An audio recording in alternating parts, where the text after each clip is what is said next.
Hello everyone, Victor Tanzig here, and welcome to the third and final part of the Stories of Sodor questions and answers. First off, I just want to take this moment to correct a couple of mistakes I made in my first Q&A video. The first one was when I was listing my top 10 favorite Thomas characters, I accidentally mentioned Mavis twice. I'm kind of embarrassed that I didn't realize that at the time.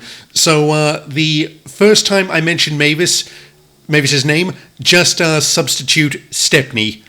And also the second correction I want to make is when I was saying that I'd never read the Railway series books, I've since been told that apparently I did read a couple as a little kid, or at the very least I had them read to me ad nauseum.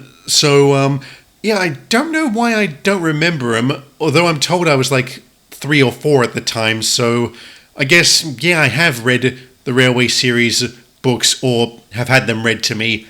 And finally, I also wanted to mention when I was describing the list of things that can kill you in Australia, I forgot to mention the crocodiles. Okay, so with all that out the way, I hope I didn't make any mistakes in my second video, because at the time I'm doing this video, I haven't actually uploaded the second one. So, let's get underway and let's get this done. What is your favourite film of all time, and what genre of film do you enjoy the most? I don't really have a favourite film or genre. I mean, guess in the same way I answered my favourite music question, if it's good, I'll watch it. I mean, I know in my music question I said that Nickelback and Gotta Be Somebody were my favourite band and song respectively, but yeah, with film I enjoy quite a few actually, so that's really all I could say. But actually no, I would like to take this moment to say something. I do think that The Godfather is incredibly overrated. It's not a terrible movie by all means, I just think it's really, really long and slow, and maybe I just don't understand the subtleties behind it, but yeah, I think it's incredibly overrated as a film, and I don't understand its appeal to either audiences or critics, but hey, what do I know? What is your favourite trains model? That would be Wild Northwester's Peter model and Sodor Workshop's Flying Scotsman model. If you could live on Sodor, where would it be? Probably Farquhar, because, well, I can remember the opening sequence to the classic series very, very well, which had Thomas travelling along the Farquhar branch before stopping at the end station, and for the longest time I thought, oh, that must be where Thomas lives. So if I could live there, I would, because I'd probably get a kick out of seeing Thomas pull up with Annie and Clarabelle, and also I'd probably rush to the window to watch trainloads of stone rattle by from the nearby quarry, because, hey, like I've said, I like watching goods trains. What is your favourite piece of rolling stock? If you're talking real world, I don't have one because I don't know anything about real world rolling stock. If you're talking Thomas rolling stock, I'd have to pick Scruffy, because to my knowledge he's the first and only truck to ever get a name, even if it was technically the name of the company he belonged to. And also that song he sang teasing Oliver, that's one of my favourites. What is your favourite voice to play? It's a toss-up between Henry and Mr. Zorro. What is your favourite crash in Thomas? Definitely the crash scene in Trust Thomas, where Thomas gets bumped by some trucks. He goes flying onto a conveniently placed barge, he shoots across the water, and he starts to sink. And then the camera cuts to this very, very, I think, cute image of a toad idling nearby. And then, of course, also at the end where the toad is perched on Thomas's buffer beam. That always made me laugh. What inspired you to make a fire engine? Well, I didn't actually make it. The model itself is called Edward the Furness Railway Engine. and it can be found at northwesternrailways.com. I'll put a link in the description. And really all I did was just change the face. I substituted the Edward face that came with the model for one of the faces from the Sodor on mainland engines. I can't remember whose face it was. I think it might have been Clive's. And the reason I did that was because, well, the Clive face had a lot more variety in terms of expression, and it just seemed to line up so well with the nature of the character, like this grizzled, hard as nails, by the book fire chief. And that's one of the reasons why I decided to overall include a fire chief in my series, because I needed that kind of grounded, level-headed character who adheres to regulations pretty strictly. What was your biggest regret about your series? Definitely when I used some music I wasn't supposed to and had to remove the episodes that included it and remove that music and then re-upload them. So if you want more details, you can check out my video titled Whoops. I'll put a link in the description, or you can click on the screen. What are your pet peeves? Terrorism, intolerance, reality TV, whingers, the Kardashians, and Ryan Bloody Reynolds.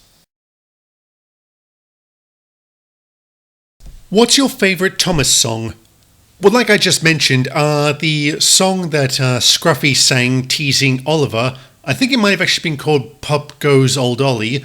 That's definitely a favourite, although my absolute favourite would probably be Pop Goes the Diesel. That's just so catchy. In terms of what my favourite Thomas music is, that would definitely be the Skarloey Railway theme, because I've always found that piece just so uplifting and so heartwarming.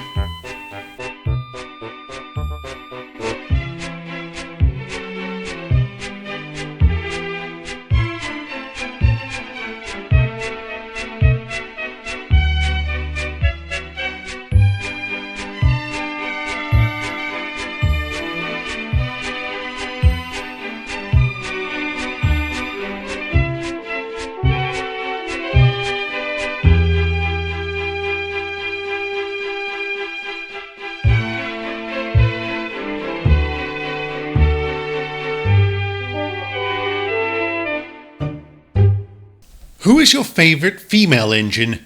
Well, as it's probably obvious given that I mentioned her name twice in my top 10 favourite characters, it's Mavis. Because in much the same way that Daisy was my least favourite engine because she was always trying to get out of work, or she was fobbing her responsibilities off on others, Mavis was the exact opposite. I don't know whether that was by design on the creator's behalf or not, but yeah, Mavis was a real worker, and as I said in my first video, hard work was strongly emphasized in my house, so I could not relate to her. Exactly how long does it take to write up a script? I don't know whether this will anger anyone or not, but I don't write scripts. The reason why is because I always find them too confining, like too restrictive, and usually whenever you hear about creators revising the script, that's usually code for I can't do this is not going to go anywhere, so I don't want to get to that point. So how do I essentially write for my series?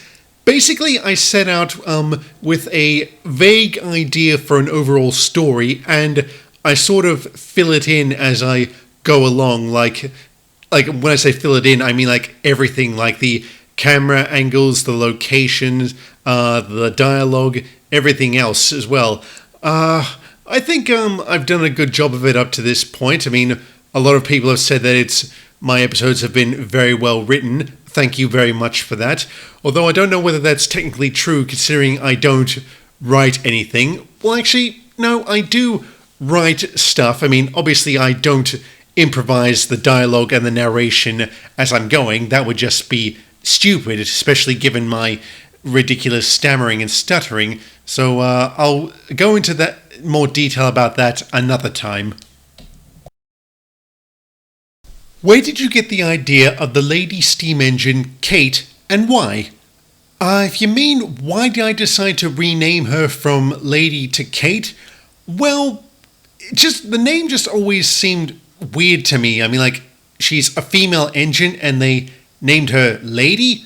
I mean, to be honest with you, I'm surprised that didn't invoke all manner of political correctness outrage and all. So, yeah, I just decided to choose Kate because I don't really know. I mean, Kate was just the first name that popped to mind. So, yeah, I mean, like I've said, I've never seen Thomas and the Magic Railroad, so I don't know whether this is doing an injustice to her character. But again, like I said, given what I've heard about that movie, it seemed the movie itself was an injustice to the franchise. That's all, folks. So, yes, that's it, folks. That's all the questions answered. Well, at least most of them anyway. So, again, I do apologize to those whose questions I didn't answer or skipped. Like I said in my first video, the reason is some of them were inquiring like as to where the series is going, and I don't want to give away spoilers. So, again, I hope you're not too put off by it. And also, as for other questions that I skipped, well, there's also a chance that I just simply missed them, and I hope that you won't be offended by that. So, like, don't presume that it's because I hated your questions, because none of them were bad. I didn't dislike any of them. They were all exceptionally good, and thank you all so much for taking the time to ask them.